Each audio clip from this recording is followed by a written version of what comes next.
It's New Thought Talk. I'm your host, Reverend Steve Walling from the Spiritual Awareness Center, located in Fresno, California.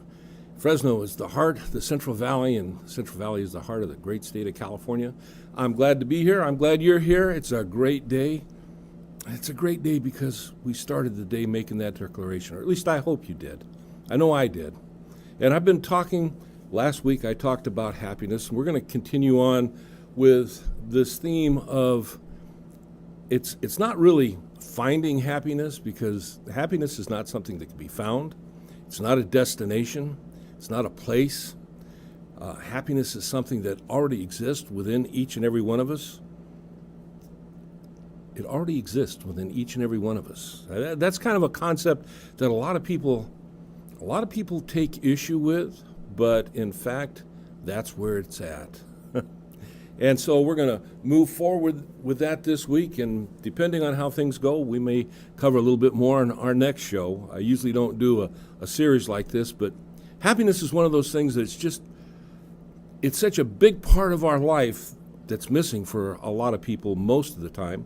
It's a part of the life that most people see that is responsible, or the responsibility for it is something outside of ourselves. You know, there's some event, there's some individual, there are various things, but ultimately, happiness, true happiness, exists within us.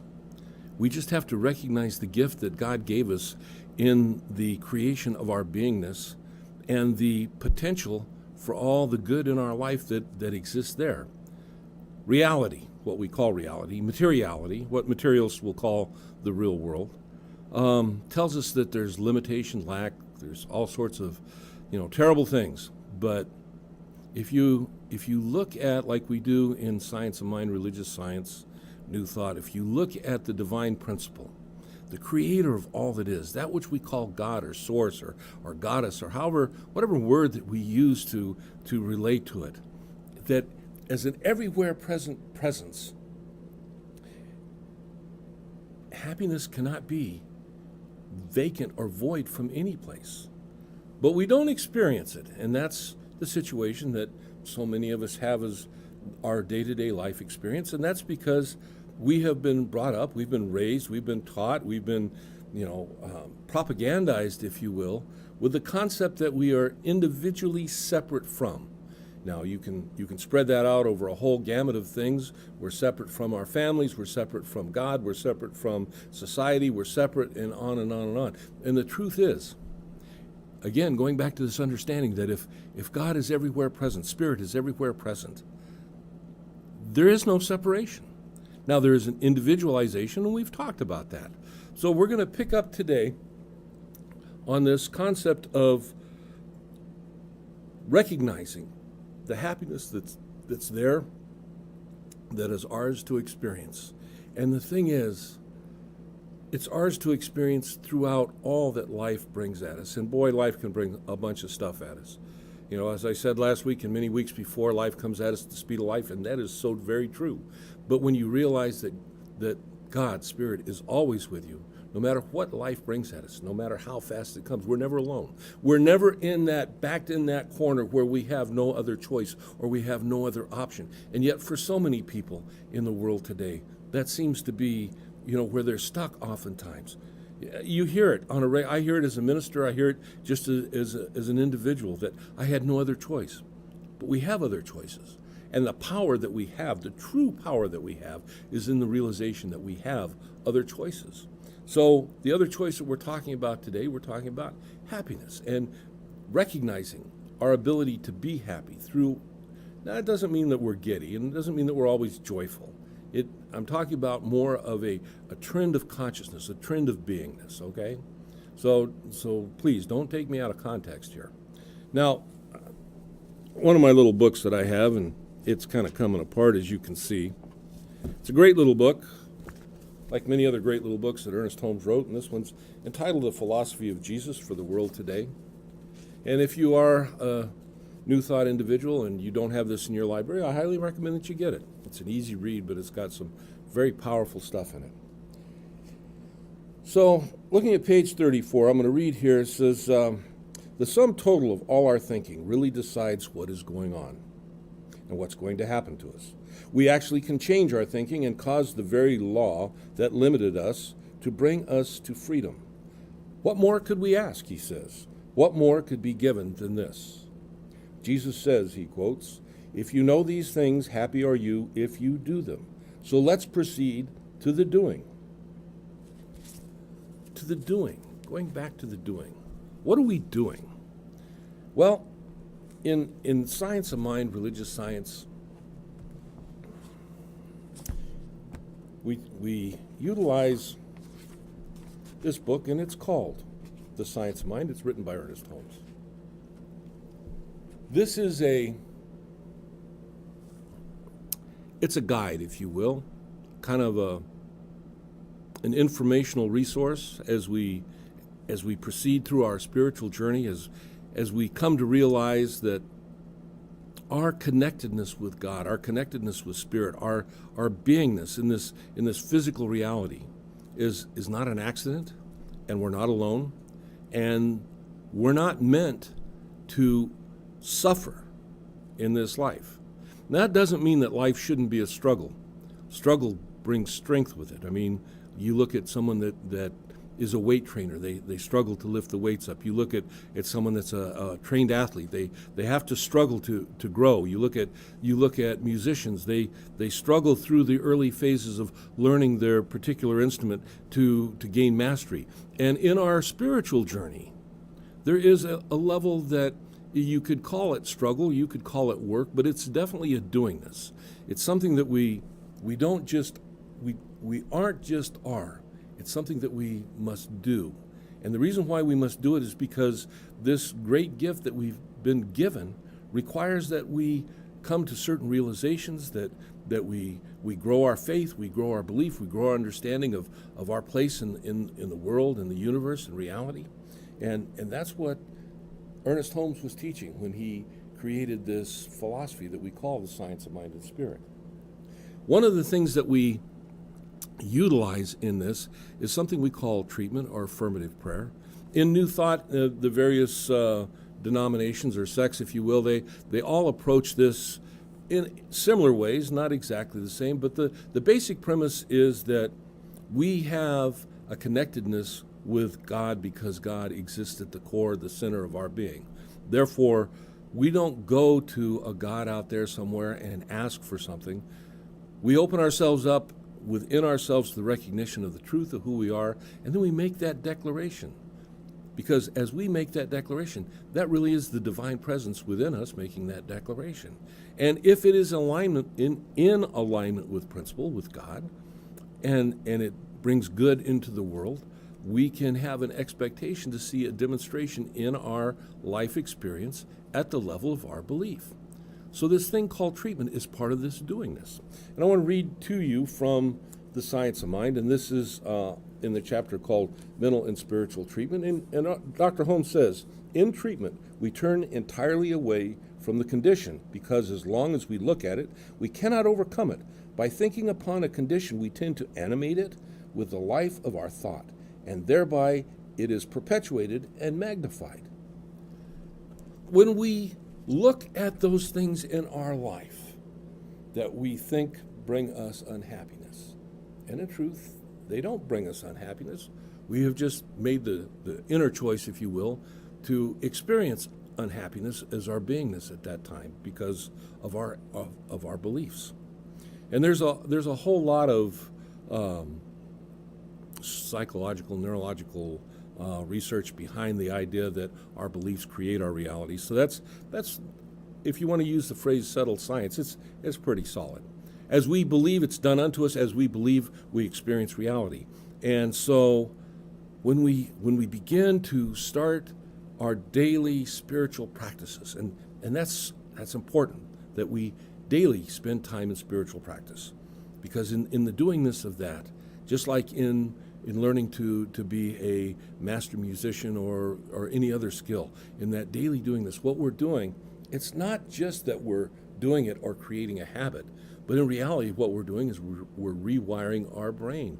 We're taking parts of our brain and making them kind of a unit, if you will, a unit of of spirituality, so to speak. And the more we practice, the greater that we experience in our life and the more connectedness we make within our brain. And it becomes kind of a self-building cycle, if you will. So the idea of daily, like meditation, let's take spirituality out of it for a minute. You don't have to believe in anything to meditate daily. And medical science will tell you, psychological science will tell you, that that's one of the most powerful things that you can do in your life to create a better life for yourself. No matter where you're at, no matter what you're doing. Taking time daily to do meditation. And the idea, there's many different forms of meditation, and I'm not here to promote any particular one or type, but most often I share with people the concept of a mindfulness meditation, and you can go on the internet, you can find all sorts of resources on that. We're not going to spend time today talking about it, but what it does is it sets the brain up in so many different ways to shift from our filters that take us into a protective fight or flight or freeze mode and bring us into an experiential mode. And that's very simplistically, but that's kind of what happens. So we do daily meditation. But if you do daily meditation along with the concept of like affirmations, maybe reading some spiritual inspiring books or stories or whatever you find, research, you begin to build this something within yourself that connects you with a spiritual reality that exists within your beingness. And this thing that I'm talking about, one of the very simplistic ways that we can call it is a mental equivalent. Now, mental equivalents are, if you will, it's kind of like a mold that we get in mind. It's an image, and it takes place within our imagination, and it's a very powerful tool, this thing we call our imagination.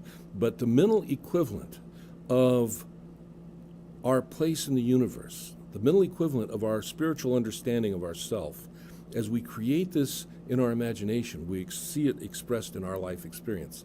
And again, that's a very simplistic way of explaining it.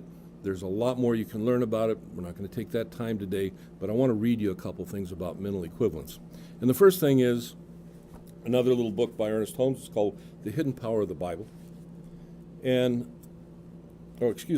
Wrong book. I'm out of sequence here. Got to go back. This one is Love and Law, Ernest Holmes. And in the back of the book, there's a question and answer section. And I think I read this last week, but I'm going to read it again today. The question is, how can we get a mental equivalent? And Dr. Holmes answers, by practice, meditation, thought, study, intelligence, concentration, inspiration, hope, faith, love, prayer, desire, and work. And he follows that up and he says, there is no other way. How do we get the mental equivalent? He lays out basically a daily routine of study, of meditation, of prayer, of affirmations. And as we do this, we build this mental equivalent within our imagination of our spiritual reality. And the thing is, there's something in the universe that responds to that. You can call it God, you can call it the law, you can call it spirit. Doesn't make any difference, but it responds. And as it does, we've noticed that things take place, begin to demonstrate in our life. We're happier, healthier. Our life experience is much more positive. And this idea of happiness, which is what we're basically talking about, happy people create more to be happy about in their life. And that cycles also. It kind of becomes a self-fulfilling prophecy that a happy person has things to be happy about, and when what you might call unhappy things happen in their experience, they still find that core within themselves that they can be fundamentally a happy person.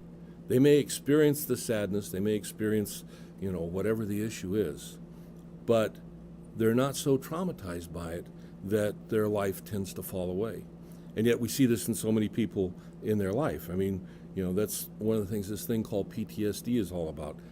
Being someone in the military and the horrors that they're exposed to if they're in combat situations, not only what they see, but maybe even what they participate in, and it shakes them to their core. Even at that level, as profound as that can be for an individual, Now, there are, and I'm not saying that one shouldn't avail themselves of the various types of psychological healing modalities that are out there, but there's things that the individual themselves can do, and they don't need to have medication to start it. They don't need to have a therapist. They can start it today, right now, where they're at, and it's just finding time to begin to sit quietly. Not long. It's just about 5 minutes, but do it every day. What you're building is a consistency and a habit.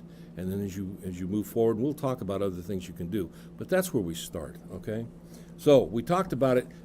It is something that requires work. We gotta do it. We have to have faith, we have to have belief, and we begin to do it. And what do we have faith and belief in? We have faith and belief in the understanding that there's just this one that we call God, this oneness that is of all, through all, end all, be all. And I just looked at the clock. Man, I've gone over time, so we got to take our first break. I'm on a roll. I'll see you when we come back. We're going to pick it up there. See you on the other side.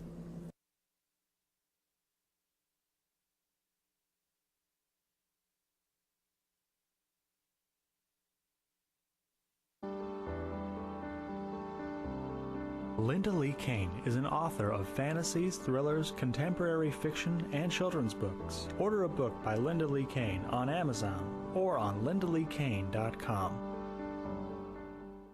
Call Paul Bonander of Bonander Real Estate to buy this beautiful 2-bedroom, 2-bathroom home at 3486 Mecca Avenue in Clovis. Call 559-246-6731 for all your real estate needs. The Saga of Bridget and Amanda by Carol Love Forbes brings to life the struggles of historical women in early America. Find The Saga of Bridget and Amanda on Amazon and Barnes & Noble and order your copy today. Prepare to be amazed by the magic of Elder. Kyle Elder is a fantastic entertainer who has been studying magic for over 20 years. Book Kyle and the Magic of Elder for your event, large or small. Kyle will make you laugh and mesmerize you with his magic. For more information or a free quote, visit magicofelder.com or call 559-917-4543. Kristen McIntosh is a real estate broker who prides herself on providing the highest level of service to her customers. Her enthusiasm for achieving desired results is an asset to her clients. Contact Kristen at 559-419-0333 and visit KristenMcIntosh.com. Voir dire, An Oath to Tell and Seek the Truth by Santiago Camarena, depicts the vicious cycle of drugs, crime, and incarceration. It argues that the media, politics, and our laws systematically contribute to this cycle. Get your copy of Voir dire at VoirDireStory.com. CentralValleyTalk.com.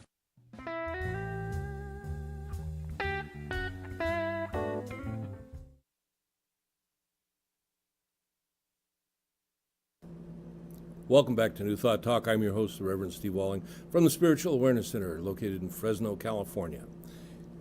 I want to pick this up here. This is also from The Science of Mind, and it's in the paragraph, what it does, or the section, what it does, in the paragraph under the secret already known. And Holmes says, let us waste no further time looking for the secret of success or the key to happiness. Already the door is open, and whosoever will may enter.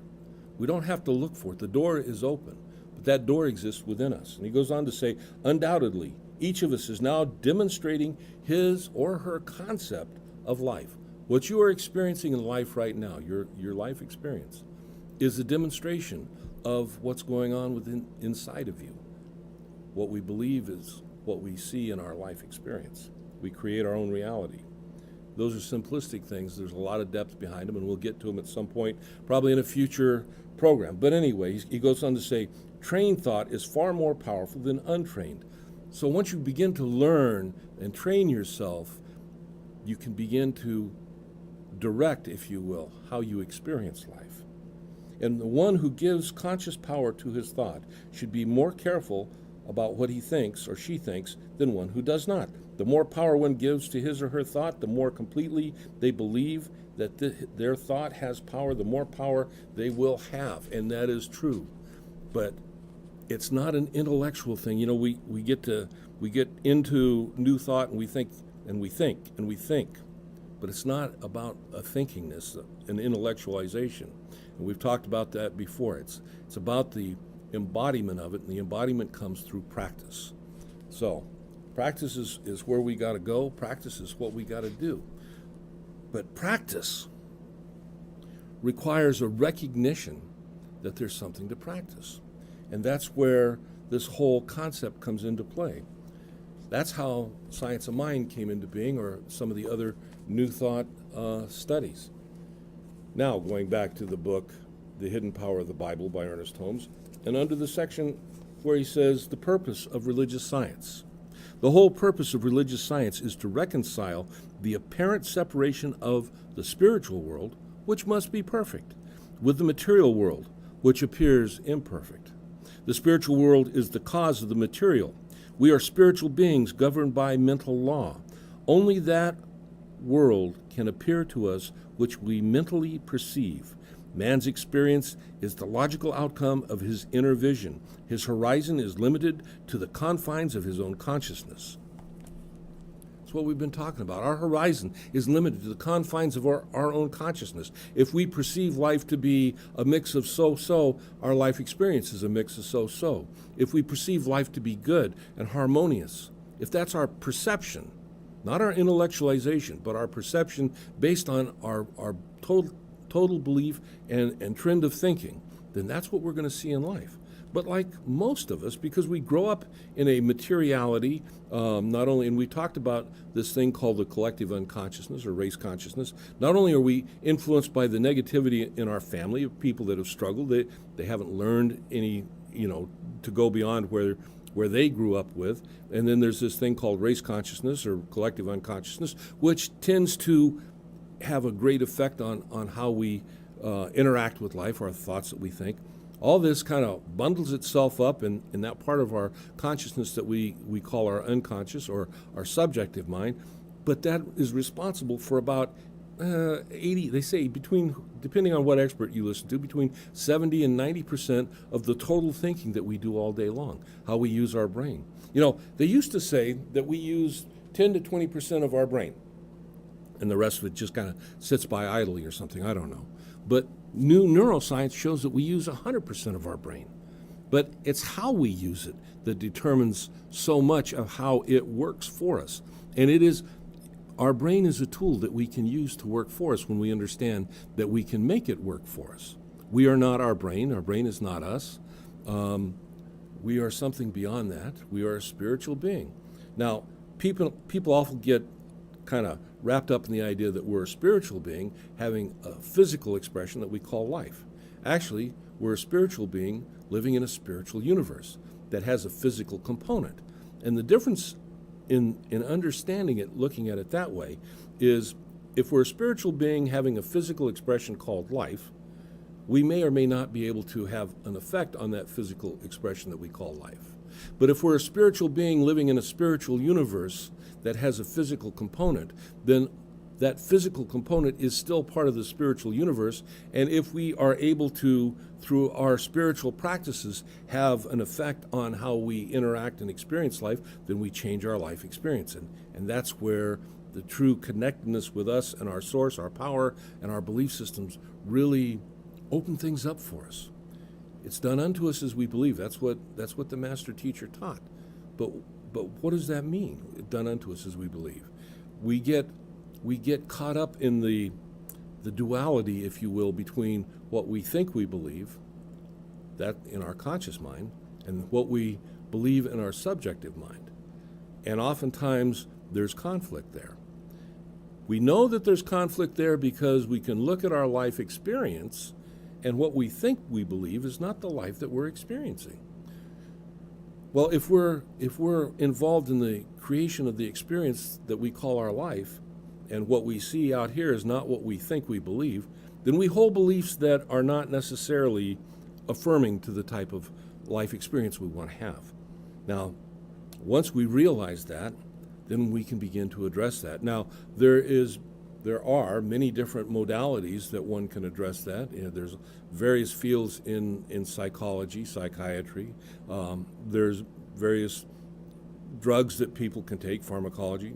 But then there's other more natural approaches, of which a spiritual toolbox, if you will, can become a very powerful unit in how we experience our life, not only as an experience, but how we experience our life as a creation of our inner connectedness with what we call God. And it's an amazing thing when we begin to realize that. You know, they've thrown around phrases like change your thinking, change your life, change your belief, change your life. Ernest Holmes has used it, Louise Hayes used it, Wayne Dyer. I mean, you find it all over in the New Thought readings. But, you know, it's just easier said than done. Changing your thinking, they say it as if it's just the easiest thing in the world to do. I'm going to tell you, it's going to take work, and that's why when I read you how we get a mental equivalent, I'm going to go back and read this again because you gotta understand that this is what you're facing. Well, maybe I can do it if I can find it real quick.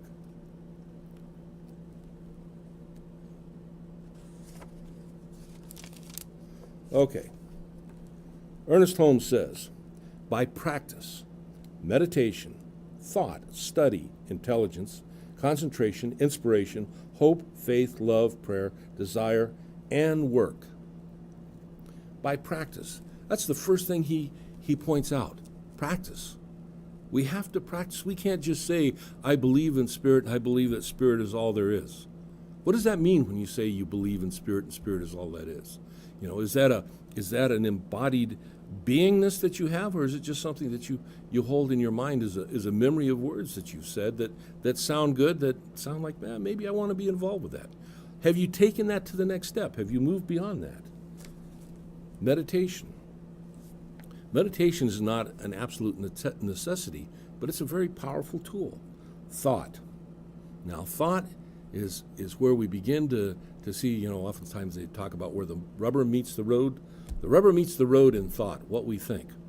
But it's not what we think just consciously, and it's not what we think just 15 minutes or 20 minutes or 40 minutes out of the day. Our thinking is a 24-hour-a-day cycle. When we're awake, we have conscious thoughts we're aware of. We have unconscious thoughts that are going on, a trend of thinking that's there. When we're asleep, the mind is moving through all sorts of thoughts, you know, and we call them dreams sometimes, but it's even more than that. So study. Do you take time to study? Do you take time to build a level of concentration? Now, concentration is one of those things that some of us are better at than others, but all of us can improve on. Why is that important? It's not super critical, but it's critical enough that as we begin to focus, and focus becomes concentration on our end result, our goal, where we want to be in our spiritual life experience, it becomes important. Inspiration. Inspiration's great, but inspiration can only happen if we have some level of an embodied experience, you know, through the doingness, or at least built up a concept within our imagination. Hope, faith, love, prayer. Hope, faith, love, and prayer. Hope, faith, and love are properties of the divine principle. The more that we build those up within ourselves, the more in alignment we bring ourselves with this thing that we call God. It's amazing.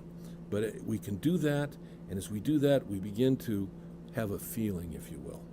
So we take all this and we begin to build up in our own mind this idea of our relationship to the divine principle. We build this, what we call a mental equivalent of it, and it becomes an inner experience. And that's the power of a mental equivalent. You know, if we're treating for something else, that's one thing. But if we're working on our own spiritual experience, the mental equivalent of that becomes our embodiment. And the thing about a mental equivalent is that it's not a picture, it's not a poster that we put on like a bulletin board in our mind.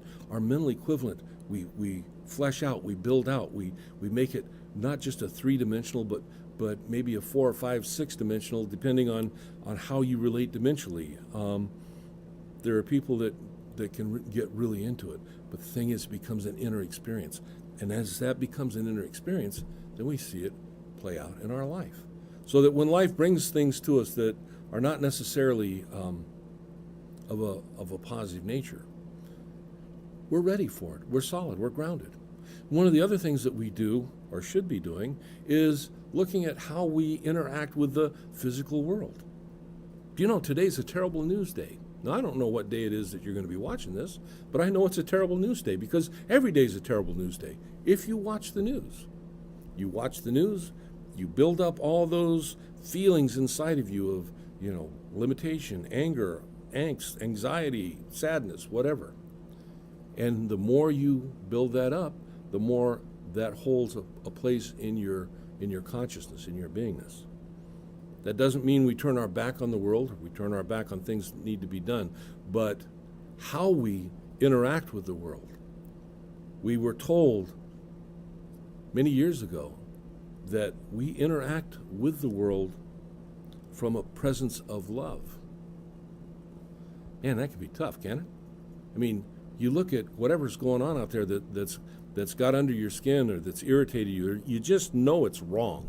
And Rev Steve's telling you that we gotta relate to that through love. Well, we do, because God is love, Spirit is love, and when we bring something other than love into our consciousness, to that extent, we have, in consciousness, kind of separated ourselves from our source. God is love. Jesus says we love God with all that we are. We love our neighbors, we love ourselves. We love ourselves as we love God. God exists within us, or Spirit, or Source, or Goddess, however you want to relate to it. But it all comes down to this thing called love.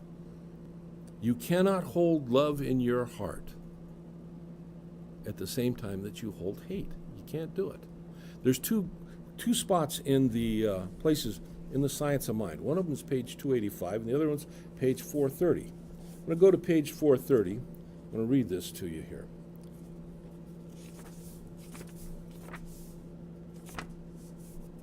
If I get to the page.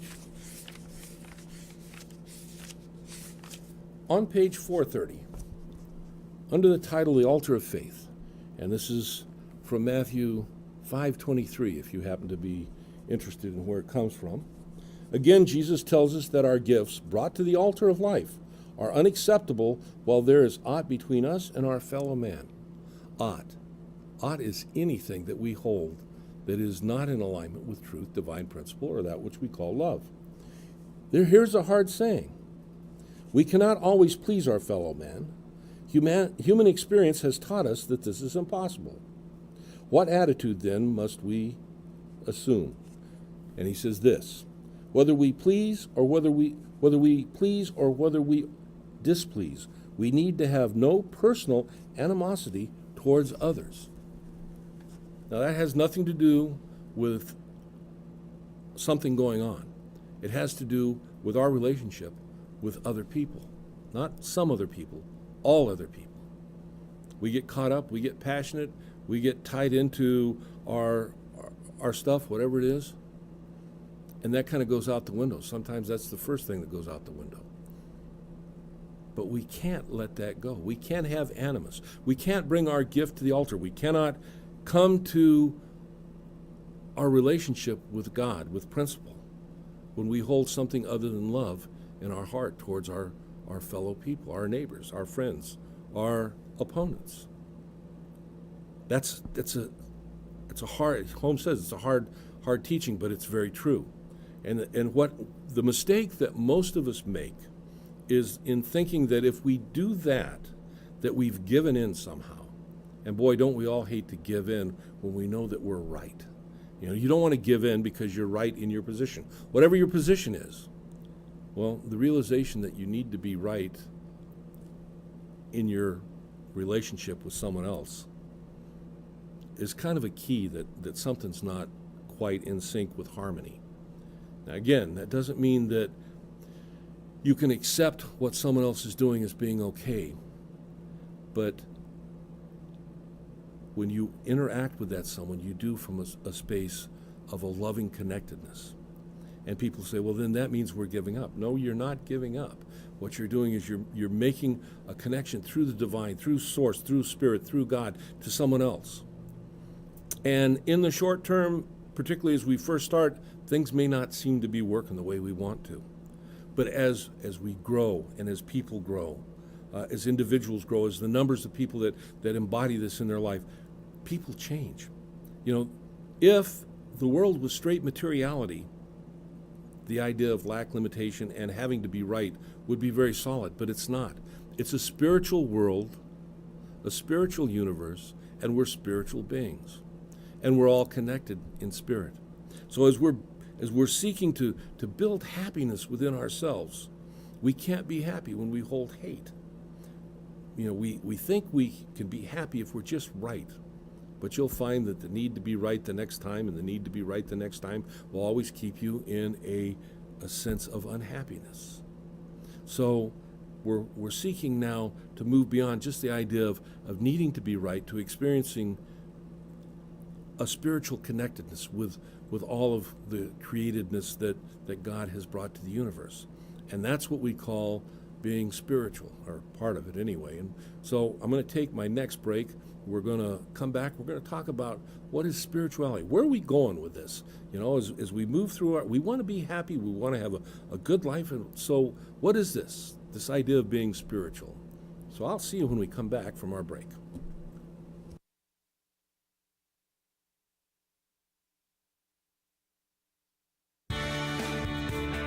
Looking to remodel your home? Contact Max Meza, owner of Precise Construction. Max is the contractor with a heart who will make sure the job is done right and you're happy with the end result. Need something repaired? Call Precise Construction at 559-477-3899 or email constructionprecise76@gmail.com.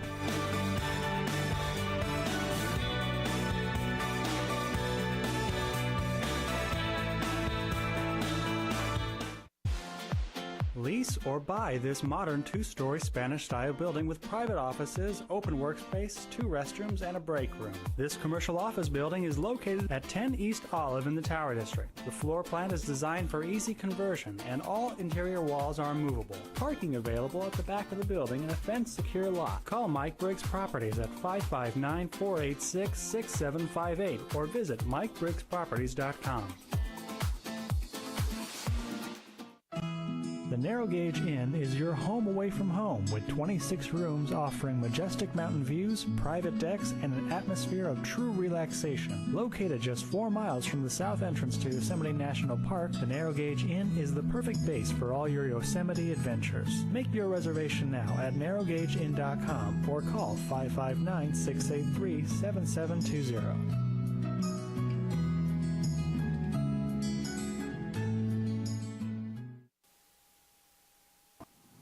This segment is brought to you by Mike Briggs Properties. The recession's over. It's now safe to sell your home. Call Mike Briggs Properties. CentralValleyTalk.com.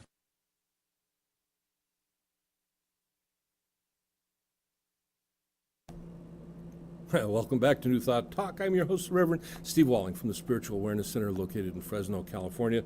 And when we went to the break, I asked the question, what is being spiritual, or what is spirituality? Well, Dr. Holmes gives a nice little explanation in a book entitled Living the Science of Mind, under the title of What is Spirituality? I'm not going to read the whole thing, although it would be a good thing to do. We're going to touch on a couple points. He says, we hear a great deal about certain people being spiritual, and there's nothing wrong with this, provided it does not become a model and attitude. So spirituality is rather an elusive thing. He says, I cannot think of a better illustration to use than to compare it with the idea of beauty, which a great artist must entertain if he or she is to create a worthwhile object of art. We do not say that such a one has great beauty, but they have a great appreciation of beauty. It's an embodied beingness within themselves. The artist understands, the musician that is into the music, the singer that's into their song, oftentimes they talk about this transcendence that they experience during, their performance. And the same thing with an artist. An artist years ago, and maybe this dates me a little bit, you used to be able to go to the hobby shops, and I don't know, maybe you still can, but you could buy something called paint by the numbers. And they were paintings that were basically like blueprinted on a canvas, and each little outline had a number in it, and the number corresponded to paint colors that you had. They were oil paints, and you had a little palette of paints, and you'd take, number one, and everything that had number one in it, you would paint it, and when you're done, you'd have this painting. Now, the thing about it was fun to do, and anybody, regardless of, your artistic ability, could do it, but the end result was still just this. Every section was outlined, and it wasn't the art, even if it was a representation of a great painting. You obviously could tell the difference, and there wasn't, if you will, the soul that would be found in the original piece of artwork. And that's what we're talking about here, is this idea of spirituality is, it's not just a doingness. It's not a mechanical thing. It's an embodiment. So he says here, technique alone does not result in great art, and it doesn't result in building our soul. This is something he goes on to say. It's a definite feeling. We've got to embody it. I'm kind of skipping because I want to get to this point. He says, from our viewpoint, spirituality is one's recognition of the universe as a living presence of good, truth, beauty, peace, power, and love. And those are all capitalized because those are all descriptors that we use. None of them define, but they're descriptors that we use when we're talking about the divine presence. Okay? He says, and to this should be added happiness, joy, enthusiasm, and universal harmony, which, like the great rhythm of life, flows through everything. You understand what he's talking about here is not just, okay, I'm spiritual, or that I can go home and I can pray every day, or, I'm using these tools and I'm going through this mechanistically. We're spiritual beings in a spiritual universe, and this spirituality that we're talking about is an embodied experience. But it's an experience that we each have access to. It's amazing. I was listening to a professor talk about some of the research that was done in consciousness, and some of this included, there's been some relatively recent research done with psilocybin. It's an hallucinogen, but the end result of this particular research is that people that experienced what they called a level of mystical experience during this, that it was something that stayed with them, even when the researchers went back a year later and checked with the people that were involved, that this was a life-changing experience. Now, I'm not recommending or referring anybody to go out and utilize, psychedelic substances. But the point is that there is within our mind the ability to have a spiritual experience. How it's triggered, Sufis do it through dancing. There's mystics do it through meditation or fasting. There's many different ways, and there's many different levels. But it is available to each and every one of us, but only at the level that we begin to seek and practice it. And again, it's not a practice that we can do on Sunday, or a practice that we can do on Sunday and Wednesday. It's a practice that we do continuously. Joel Goldsmith used to call it practicing the presence of God. In other words, practicing the presence of the divine principle always being with us all the time, no matter where we're at. Okay, let's look at the clock. We're okay. But it's an intentional experience. It's not an accidental experience.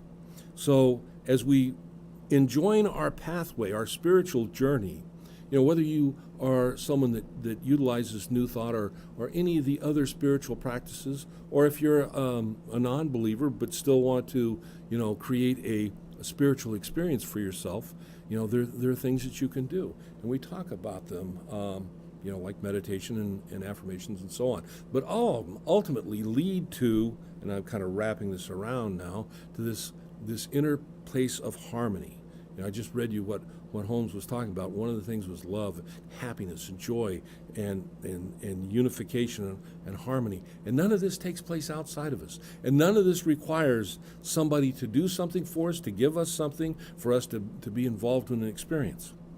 The thing is that once we begin to realize that we are ultimately responsible in a good way for how we experience life, and that we can do things about it, that we begin our journey.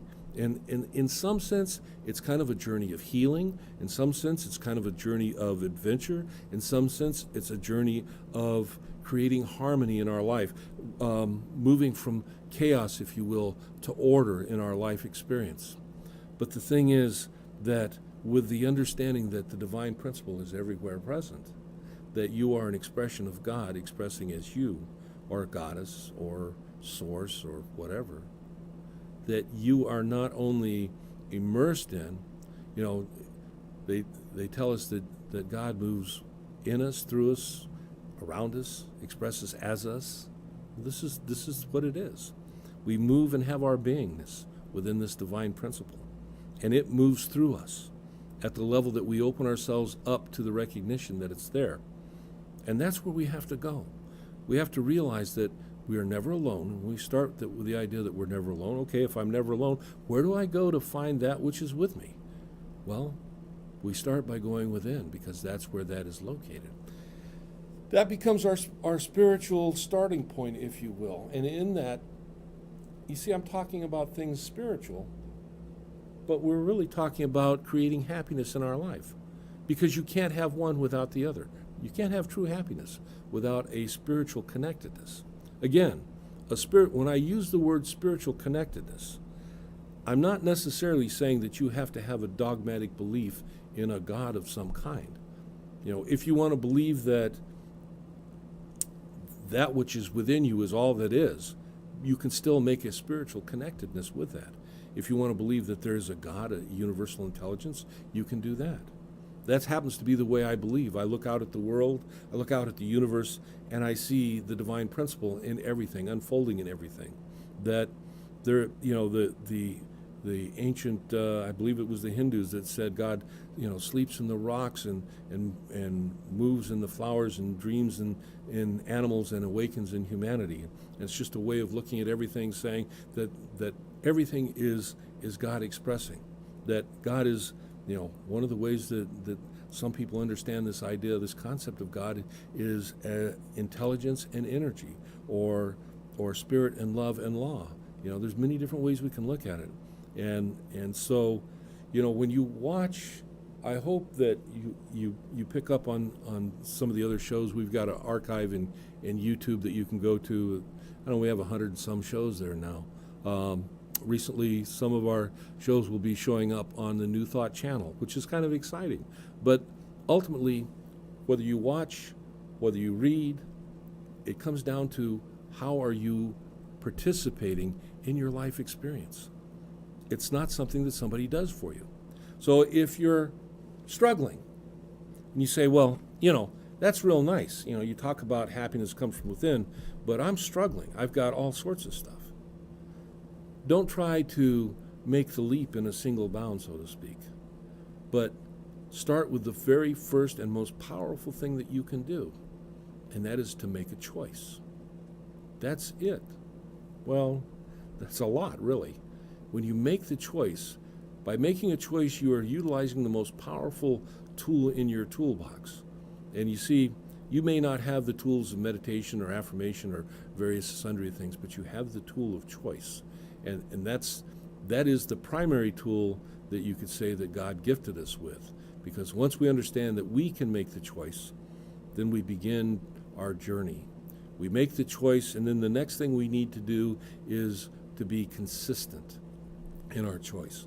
That's where making a daily commitment to doing something.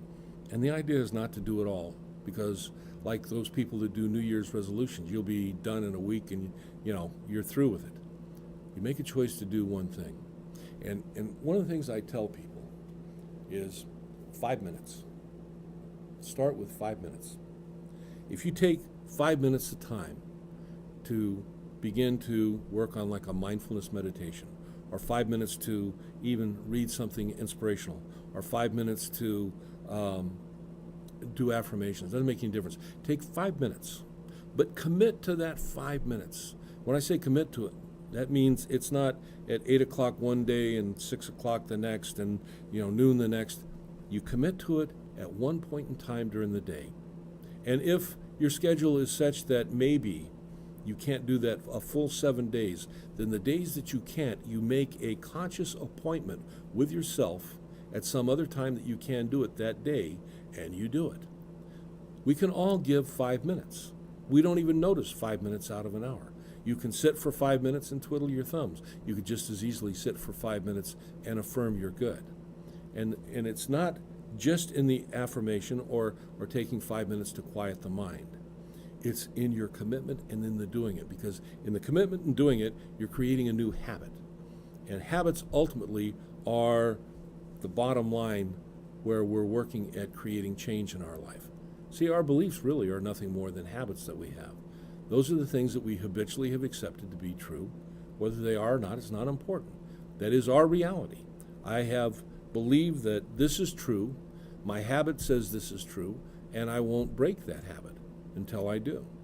And I say that not flippantly, because you have to understand that everything that you believe today, you did not believe at one time. So if you don't believe you can be happy, you can change that belief. It may take time. It's definitely going to take work.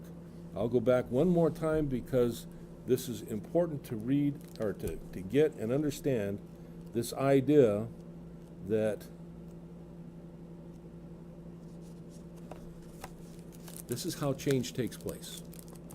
By practice, meditation, thought, study, intelligence, concentration, inspiration, hope, faith, love, prayer, desire, and work. And we can all do that. You can do that. You have been given the gift from before you took your first breath. The gift of being able to do those things by making that choice. And that's where the power comes in. You make a choice. So as we close this week, you are a powerful individual. If you're not experiencing happiness in your life, you're not broken, you're not defective. You've just developed habits that make life a little difficult. But you can break those habits and you can create new habits.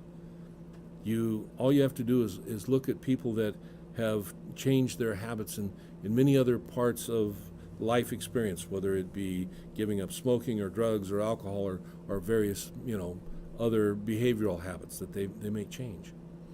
You have the ability to do that. You have an ally in doing it, that which we call spirit. You're never alone. God is always with you. But getting to the understanding of that is part of the journey. So I hope you've enjoyed what we've done last week and this week when we talked about happiness and our role in creating happiness in our life. We're going to move on. We're going to be talking about other things also. We're going to be talking about the tools, the doing, the beingness, and I hope you continue to stay with me as we continue our journey. Thank you for being with us today. As you go through the week, know that the light of God surrounds you, the love of God enfolds you, the power of God protects you, the presence of God watches over you, because truly, wherever you are, God is there. My email, I think, has been up on the screen at some point. You can always email me, and you can find me on Facebook under Steve Walling. I'll see you next time. Have a great week. Blessings. Bye.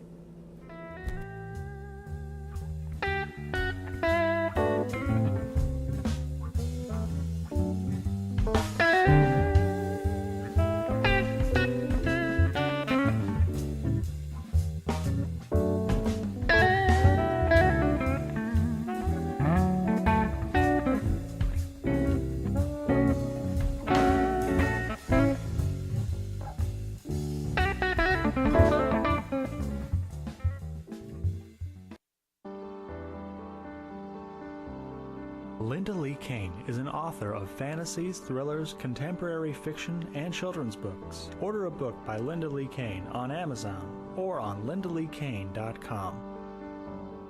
CentralValleyTalk.com